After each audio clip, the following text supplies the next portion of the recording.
வணக்கம் நேரிலே ஒரு சுவாரஸ்யமான இன்ஃபர்மேஷன் இன்னைக்கு கொடுக்க போறோம். அதாவது ரிசர்வ் பேங்க் ஆஃப் இந்தியால நிறைய சேஞ்சஸ் வந்தது. அதுல ஒரு முக்கிய சேஞ்சஸ் என்னன்னு பாத்தீங்கன்னாக்க, நீங்க இந்த ஹை வேல்யூ செக் வந்து எழுதி கொடுக்குறீங்கல்ல, கொடுக்கும்போது அதுக்கு முன்னாடி நீங்க வந்து பேங்குக்கு வந்து அந்த தகவலை கொடுக்கணும். ஸோ ஏன்னு பாத்தீங்கன்னாக்க, அதன் மூலியமாக உங்களுடைய பணம் சரியான இடத்திற்கு செல்கிறதா, நீங்க தான் அதை கொடுத்துருக்கா தெரியறதுக்கு.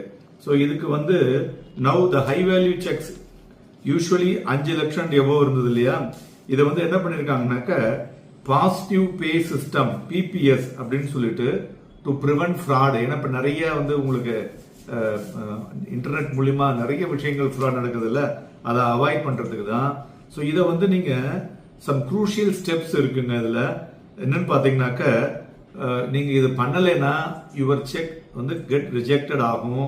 மேலும் இஃப் எவ்ரிதிங் இஸ் இன் ஆர்டரா இருந்தா கூட இந்த ஸ்டெப்ஸை நீங்க பண்ணணும். ஃபர்ஸ்ட் என்னன்னா, so what is positive pay system அப்படின்னு கேட்டீங்கன்னாக்க, இது வந்து ஒரு செக்யூரிட்டி மெஷருங்க. அது introduced by the reserve bank of India to reduce fraud in the cheque transactions.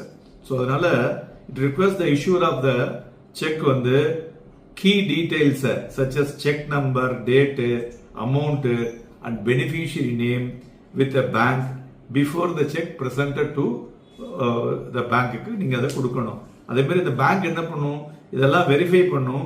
இன்ஃபர்மேஷன்ஸும் நீங்க கொடுத்ததும் சரியா இருந்ததுன்னா அந்த செக் வந்து கிளியரிங் ப்ராசஸ்ல கிளியர் ஆகும். அப்படி இல்லைன்னா இந்த செக் என்ன பண்ணுவாங்கன்னா மிஸ்மேட்ச்னு சொல்லிட்டு ரிஜெக்ட் பண்ணிடுவாங்க. இந்த பிபிஎஸ் வந்து mandatory for high value sex, 5 லட்சத்துக்கு.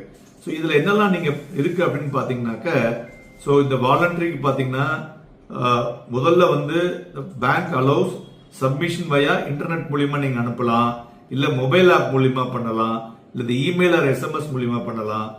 இதுக்கு மேலேயும் நீங்க பிரான்ச்ல விசிட் பண்ணி பண்ணலாம். ஸோ இது மாதிரி பண்ணும் பொழுது நீங்க கொடுத்தது சரியாக தான் சென்றிருக்கிறதா இருந்து பார்க்க முடியும். இரண்டாவது பாத்தீங்கன்னாக்க, இப்போ இன்கம் டாக்ஸ்ல ஃபைலிங் வந்து செப்டம்பர் வரலையும் வந்து தள்ளி போட்டிருக்காங்க. ஸோ அவங்க வந்து முன்னாடியே இப்போ சொல்லியிருக்காங்கன்னா ஏன்னு தெரிஞ்சுங்க, டெக்னிக்கல் கிளிச்சஸ் வந்து இன்கம் டேக்ஸ் சைட்ல இருக்கு, அதனால ஒன்றும் சரியாகல. அதனால சில பேர் பாத்தீங்கன்னாக்க அவசரமா இப்போ முதல்லயே பண்ணணும்னு நினைப்பாங்க.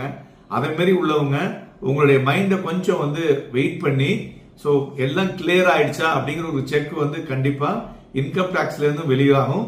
ஸோ அது மாதிரி உங்களுடைய ஆடிட்டர் யார்கிட்ட பண்ணீங்களோ அவங்க சொன்னீங்கன்னா சொல்லுவாங்க. அதன் பிறகு பண்ணுங்க. நன்றி, வணக்கம்.